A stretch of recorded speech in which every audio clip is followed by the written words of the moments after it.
Queridos irmãos, queridas irmãs, então esse vídeo é de número 70, a Gênesis capítulo 1, caráter da revelação espírita.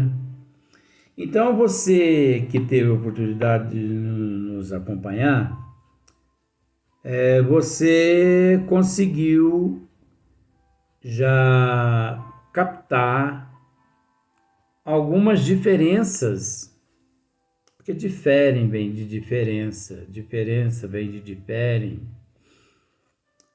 Você já conseguiu captar, você já conseguiu enxergar algumas diferenças entre as leis mosaicas, que é a primeira revelação, e a segunda revelação, que é nosso Senhor Jesus Cristo.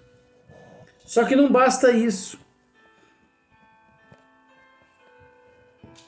Allan Kardec, ele assim nos diz na questão de número 23. A parte mais importante da revelação do Cristo, no sentido de fonte primária, de pedra angular de toda a sua doutrina, é o ponto de vista inteiramente novo sob que considera ele a divindade. Nossa, isso é importantíssimo. Esta já não é o Deus terrível. Tá vendo só? Vamos voltar. A parte mais importante da revelação do Cristo no sentido de fonte primária, de pedra angular de toda a sua doutrina, é o ponto de vista inteiramente novo sob que considera ele a divindade. Esta já não é o Deus terrível, o Deus ciumento, o Deus vingativo de Moisés. Jesus se preocupou muito com isso. O Deus cruel e implacável que rega a terra com o sangue humano, que ordena o massacre e o extermínio dos povos. Nós não temos, pequeno comentário, nós não temos visto esse Deus agindo por aí em 2023? Nós temos visto. Ninguém é míope. Nós temos visto esse Deus dentro do catolicismo cobrando missa, cobrando uma oração, pedindo ofertas para pagar o salário dos padres, dos bispos, dos arcebispos, porque eu não sei se você sabe, todos são assalariados, carteira registrada. Todo padre tem uma carteira registrada. Todo padre aposenta através do INSS. É lei aqui na Terra. Pastores também, de outras denominações religiosas. Isso é inadmissível. Isso é desumano. Porque eu lhe pergunto, Cristo não tinha, ou melhor, eu lhe digo, Cristo não tinha nem uma pedra para encostar a cabeça. Tinha épocas que o Cristo era visto andando descalço, porque não tinha nem alpargatas.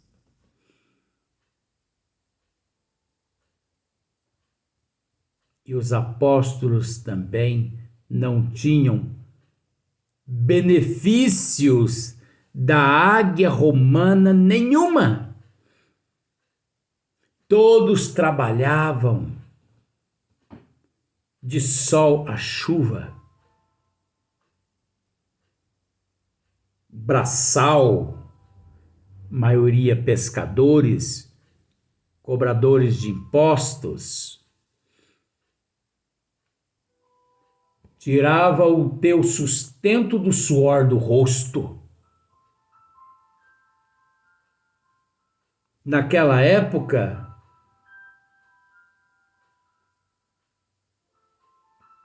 sabe quais os bens materiais, eu vou falar materiais, que o Cristo tinha? Era uma porção de mel silvestre e de frutas silvestres, que dava para ele se alimentar praticamente uma vez por dia.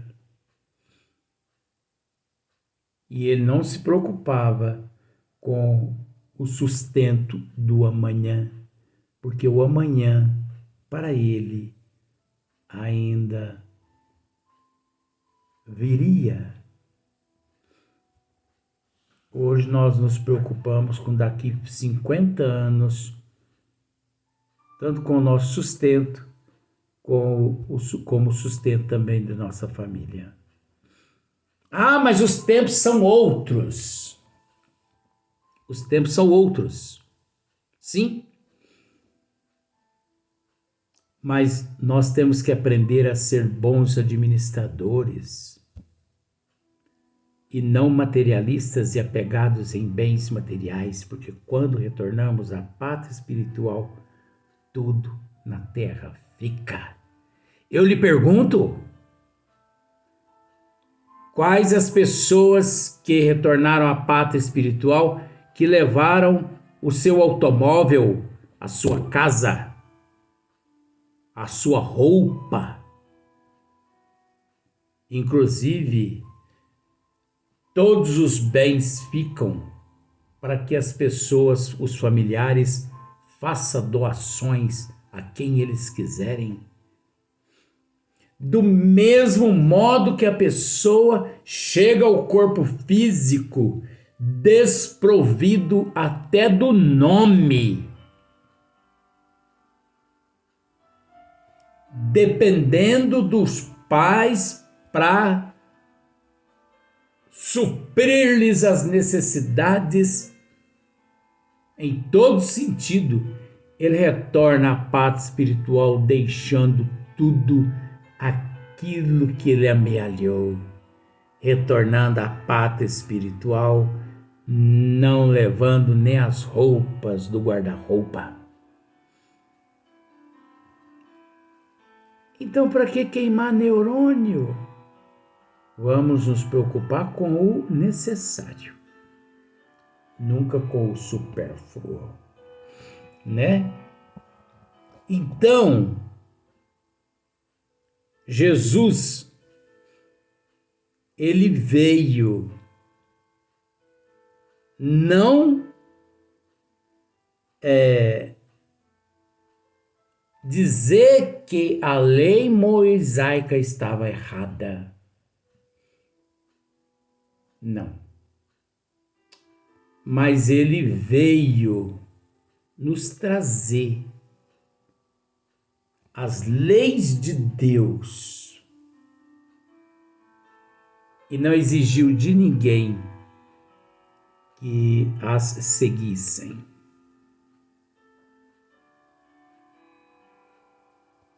As ensinou aqueles que entenderam, o seguiram, aqueles que não continuaram do lado de Barrabás, do lado de César e encontram-se até hoje. Então, A parte mais importante da revelação do Cristo, no sentido de fonte primária de pedra angular de toda a sua doutrina, é o ponto de vista inteiramente novo sobre que considera ele a divindade. Esta já não é o Deus terrível, ciumento, vingativo de Moisés, o Deus cruel e implacável, que rega a terra com o sangue humano, que ordena o massacre e o extermínio dos povos. Esse Deus era o Deus pregado por Moisés. O olho por olho, o dente por dente. A lei de Talião. E esse Deus, ele é pregado até hoje. Não é dislexia, não. Quando se cobra nas igrejas casamento, batismo, missa, oração por esses e aqueles que morreram, desencarnaram, só falta pagar o confessionário. Mas os padres são assalariados pelas dioceses. São assalariados e se aposentam através do INSS.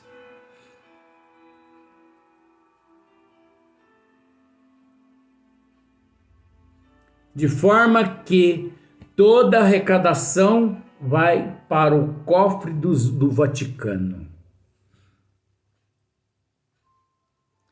O Deus de quase todas as religiões é um Deus morfológico, é um Deus desumano, é um Deus que dá mansões, empresas, carro a uns, tudo mentira, e a outros pobreza, no sentido, estás vendo o testemunho do filho que, por exemplo, igreja, Deus dizendo assim, ó, igreja, vês o testemunho do meu filho aqui no altar, que sempre fiel a mim, sempre pagou em dia o dízimo, sempre andou em dia com as ofertas. Esse filho é o meu preferido. Faça como ele, que eu também te darei tudo que dou a ele. Só que não é Deus que dá a ele. É a pessoa que arregaça as mangas através daquela fé fanática. O fanatismo leva a pessoa a crer que, de fato, Deus está lhe assessorando. E ele investe. E ele dá uma porcentagem do que ele ganha. Então, vês o que o meu filho faz. Ele sobe ao monte. Ele se sacrifica. Sabe por que você está pobre, meu filho? Porque você não faz o que o outro faz. Esse meu filho, fiel a mim, esse tenho reservado um lugarzinho para ele. Agora você, eu vou te dizer, se você continuar nessa condição e não fiel a mim, você vai para o inferno eterno. E quando você quiser se redimir, eu não vou permitir. Porque você não me ama. Eu careço do teu amor. Você não me considera meu filho. Você não me ama. Eu sou carente do teu amor. Eu preciso do teu amor, meu filho.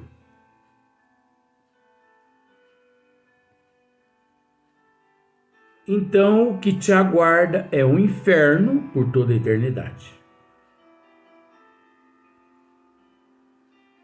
Agora você acha que Deus, a inteligência suprema, a causa primeira de todas as coisas, o Deus de Jesus, é esse Deus morfológico? Esse Deus animal? Esse Deus do separativismo? Esse Deus do exclusivismo? Porque ele tem os seus, que ele é exclusivo, que são exclusivos dele. Você acha? O Deus da guerra.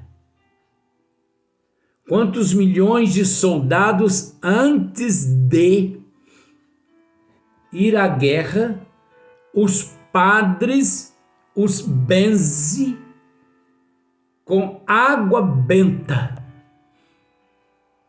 para que eles recebam a proteção de Deus e, indo à guerra, graças à proteção de Deus, mate o inimigo e volte ileso. Quantos milhões de mísseis o padre joga água benta nas armas, nos mísseis, para que os mísseis, de fato, ao atingir o alvo, mate o inimigo. Deus do demônio. Demônio igual os adeptos. Isso não é só o catolicismo, não. São todas as religiões, menos a ciência espírita, que separa o joio do trigo desde o princípio, através dos estudos, indo de encontro aos fatos. Cegos que não estudam e depois querem estar com a razão. Passe por cima da doutrina dos espíritos. Passe por cima. Por que não conseguem passar por cima? Porque a doutrina dos espíritos vai de encontro, contrária aos princípios dos dogmas falsos, criados por todas as seitas e por todas as ciências e por todas as filosofias, por todas as castas, por todas as etnias, por todos os sistemas que priorizam a necessidade da pobreza humana.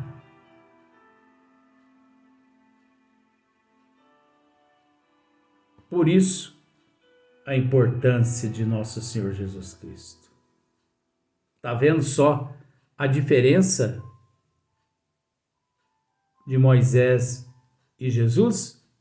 Agora, estamos deparando com a diferença de Moisés e de Jesus. E hora que nós começarmos a analisar a doutrina dos Espíritos como sendo a grande revelação. Porque até então, a primeira revelação e a segunda revelação é de ordem humana. E hora que nós formos estudar a terceira e grande revelação de ordem dos Espíritos enviados pelo Pai. Então, o Deus cruel e implacável, que rega a terra com sangue humano, que ordena o massacre e o extermínio do povo, sem excetuar as mulheres, as crianças e os velhos, e que castiga aqueles que poupam as vítimas. Aquele Deus que condena, o Deus de Moisés, o Deus mosaico, é aquele que envia praga, gafanhotos, seca de 10 anos, que mata tudo. Aquele Deus que extermina a humanidade através dos terremotos, do maremoto, dos tufões, dos tsunamis. Aquele Deus que extermina a humanidade através do HIV, do câncer, do ebola, da gripe espanhola, da peste negra, da hanseníase,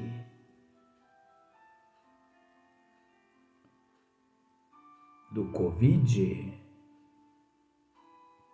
da gripe H1N1. Esse Deus que condena as pessoas a cego, mudo e surdo, a esquizofrenia, os transtornos neurológicos, praga de Deus, filhos condenados por Deus por não terem andado de acordo com Deus.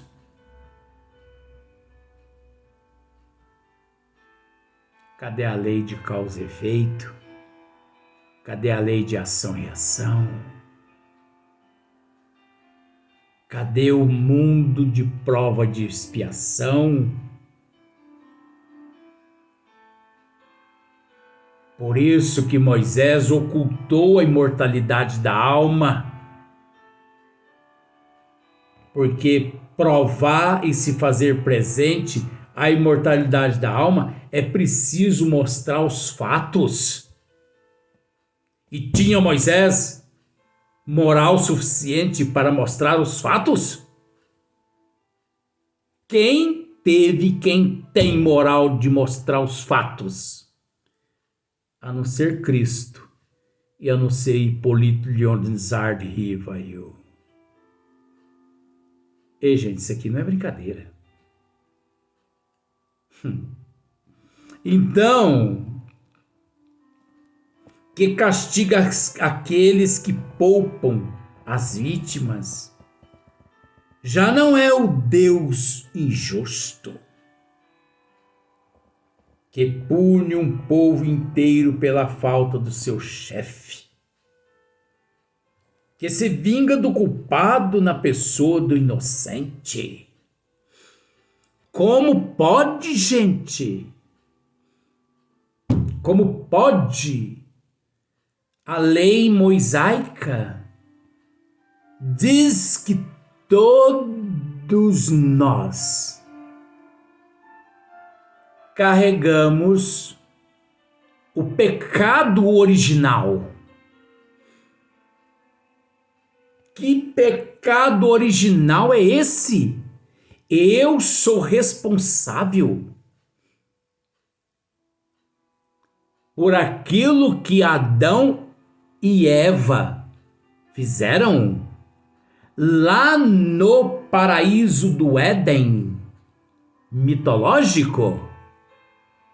Abra os olhos, seus ignorantes. Eu sou responsável por o que Adão e Eva fez no paraíso do Éden. Adão infringiu as leis ali de Deus? Dizem que sim, isso é mitologia. Eva também? Sim, mitologia. Mas dizem os entendidos, que se dizem entendidos, né? Que o que adianta a teologia para muitas pessoas? Cegos conduzindo cegos, a tendência a cair no mesmo precipício, seus estudantes de teologia. O que está adiantando? O que está adiantando estudar teologia? Sem Deus? O Deus da inteligência suprema, da causa primeira de todas as coisas? Estudar teologia, independente do Deus da inteligência suprema, da causa primeira de todas as coisas, é o mesmo que mergulhar num pântano de fezes e urina, lixo. Vamos para o próximo vídeo.